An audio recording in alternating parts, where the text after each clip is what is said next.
Hello friends, આજે આપણે the present perfect tense પૂર્ણ વર્તમાન કાળનો અભ્યાસ કરીશું. તેનો ઉપયોગ છે કોઈ ક્રિયા પૂરી થઈ ગઈ હોય પરંતુ તેની અસર ચાલુ હોય તે દર્શાવવા માટે પૂર્ણ વર્તમાન કાળનો ઉપયોગ કરવામાં આવે છે. વાક્યરચનાનો ક્રમ છે કર્તા પ્લસ હેઝ હેવ પ્લસ ભૂતકૃદન પ્લસ કર્મ પ્લસ અન્ય શબ્દ.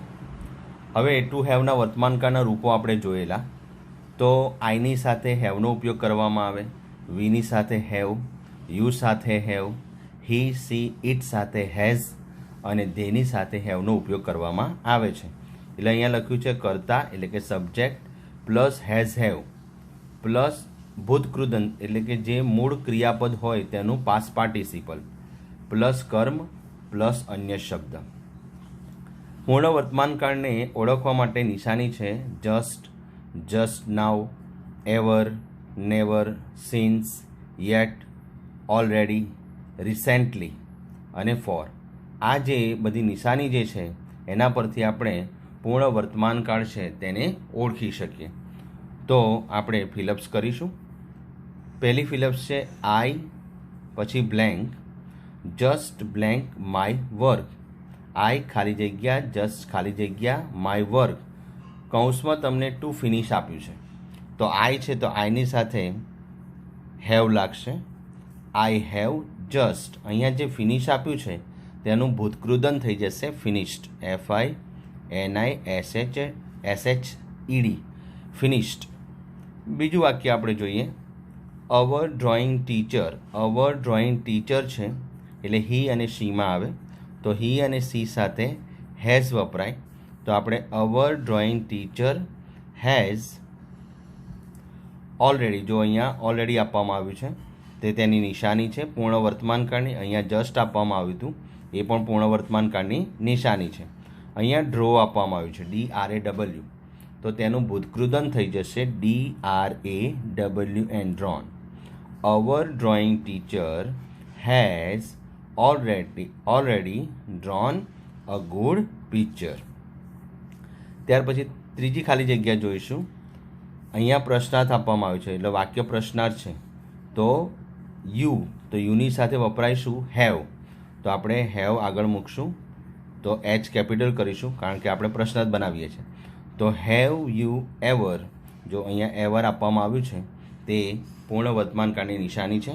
અહીંયા ટેસ્ટ આપવામાં આવ્યું છે TAST તો તેનું ભૂતકૃદન થશે TASTED.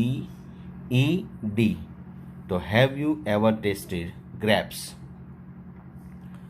ચોથું વાક્ય આપણે જોઈએ no I blank never blank grapes. અહીંયા આપ્યું છે ટેસ્ટ તો અહીંયા આઈની સાથે આઈ સર્વનામ સાથે ક્રિયાપદ વપરાશે હેવ.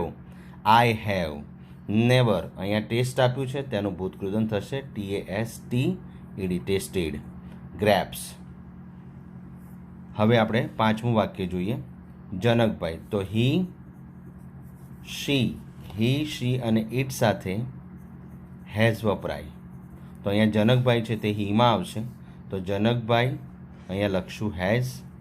અહીંયા કૌંસમાં તમને બી આપ્યું છે ટુ બી તો બી છે તેનું ભૂતકૃદન થઈ જશે બીન.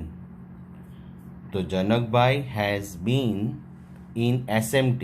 BA કન્યા વિદ્યાલય. SMT એટલે શ્રીમતી BA કન્યા વિદ્યાલય સિન્સ 1973. છઠ્ઠું વાક્ય આપણે જોઈએ Bhavika blank already blank music. અહીંયા ઓલરેડી આવ્યું છે તે પૂર્ણ વર્તમાનકાળની નિશાની છે. તો ભાવિકા અહીંયા આપણે લખીશું સીમાં આવશે તો સી સાથે આવે હેઝ. તો ભાવિકા હેઝ ઓલરેડી. અહીંયા લર્ન આપ્યું છે તો તેનું ભૂતકૃદન થઈ જશે લર્ન્ટ, LEARNT. તો Bhavika has already learnt music. સાતમું વાક્ય જોઈએ દર્શન and Anand blank already blank this film. કૌંસમાં આપ્યું છે ટુ સી. તો અહીંયા દર્શન અને આનંદ બહુવચન થઈ ગયું એટલે આવશે હેવ. જો ફક્ત દર્શન એકલું આપવામાં આવ્યું હોત કે આનંદ એકલું આપવામાં આવ્યું હોત તો ફક્ત હેઝ લખત, પરંતુ દર્શન એન્ડ આનંદ આપવામાં આવ્યું છે એટલે અહીંયા આવશે હેવ. ઓલરેડી અહીંયા સી આપ્યું છે તો તેનું ભૂતકૃદન થશે સીન, જોયેલું.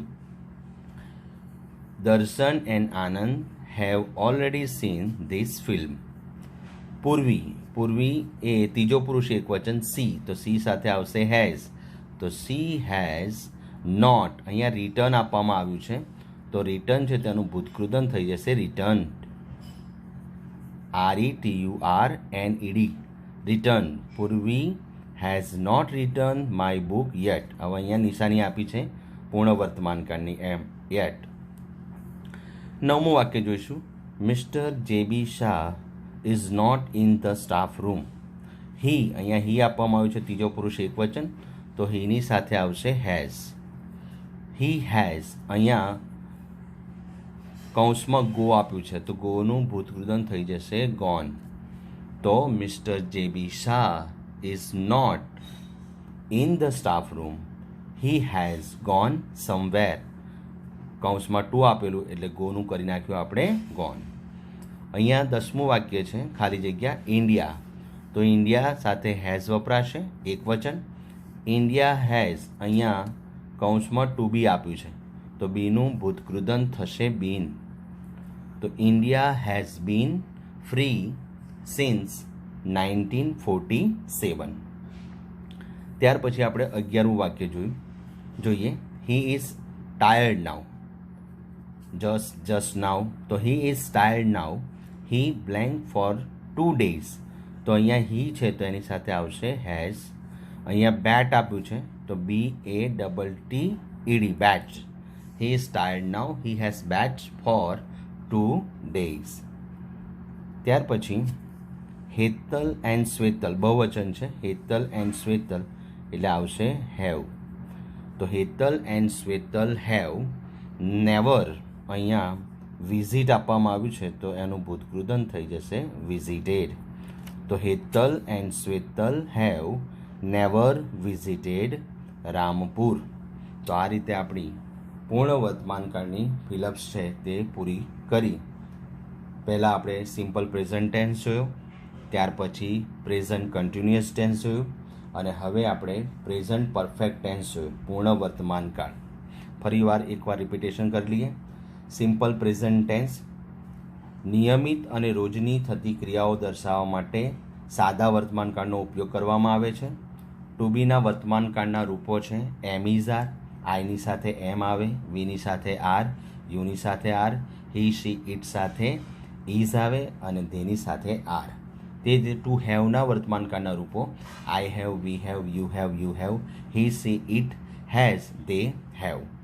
તે રીતે સાદા વર્તમાનકાળના વાક્યને પ્રશ્નાર્થ બનાવવા અને નકાર બનાવવા માટે ડુ ડઝનો ઉપયોગ કરવામાં આવે. તો હી સી ઇટ સાથે ડઝ લાગે, બાકી બધા સર્વનામ સાથે ડુ લાગે. નિશાની એની છે daily, every day, often, always, sometime, usually. તો આ બધી જે નિશાની છે તે સાદા વર્તમાનકાળની છે. ત્યાર પછી આપણે જોયો પ્રેઝન્ટ કન્ટિન્યુઅસ ટેન્સ. એનો ઉપયોગ છે જે સમય પર જે ક્રિયા ચાલતી હોય તે દર્શાવવા માટે ચાલુ વર્તમાનકાળનો ઉપયોગ કરવામાં આવે છે. તેનો વાક્યરચનાનો ક્રમ છે કર્તા plus am is are plus ક્રિયાપદ પ્લસ આઈએનજી પ્લસ કર્મ પ્લસ અન્ય શબ્દ. નિશાની એની છે now, see, look, watch, run. આ તેની નિશાની છે. અને આજે આપણે જોયું પૂર્ણ વર્તમાનકાળ પ્રેઝન્ટ પરફેક્ટ ટેન્સ. તેનો ઉપયોગ છે કોઈ ક્રિયા થઈ ગઈ હોય પરંતુ તેની અસર ચાલુ હોય તે દર્શાવવા માટે પૂર્ણ વર્તમાનકાળનો ઉપયોગ કરવામાં આવે છે. વાક્યરચનાનો ક્રમ જોયો કર્તા પ્લસ હેઝ હેવ પ્લસ ભૂતકૃદન પ્લસ કર્મ પ્લસ અન્ય શબ્દ. એની નિશાની જોઈ just now, ever, never, since, yet, already, recently એટલે તાજેતરમાં, ફોર. આ બધી જે છે તે પૂર્ણ વર્તમાનકાળની નિશાની છે. તો આપણે આ રીતે 3 કાળ શીખ્યા: સાદો વર્તમાનકાળ, ચાલુ વર્તમાનકાળ અને પૂર્ણ વર્તમાનકાળ.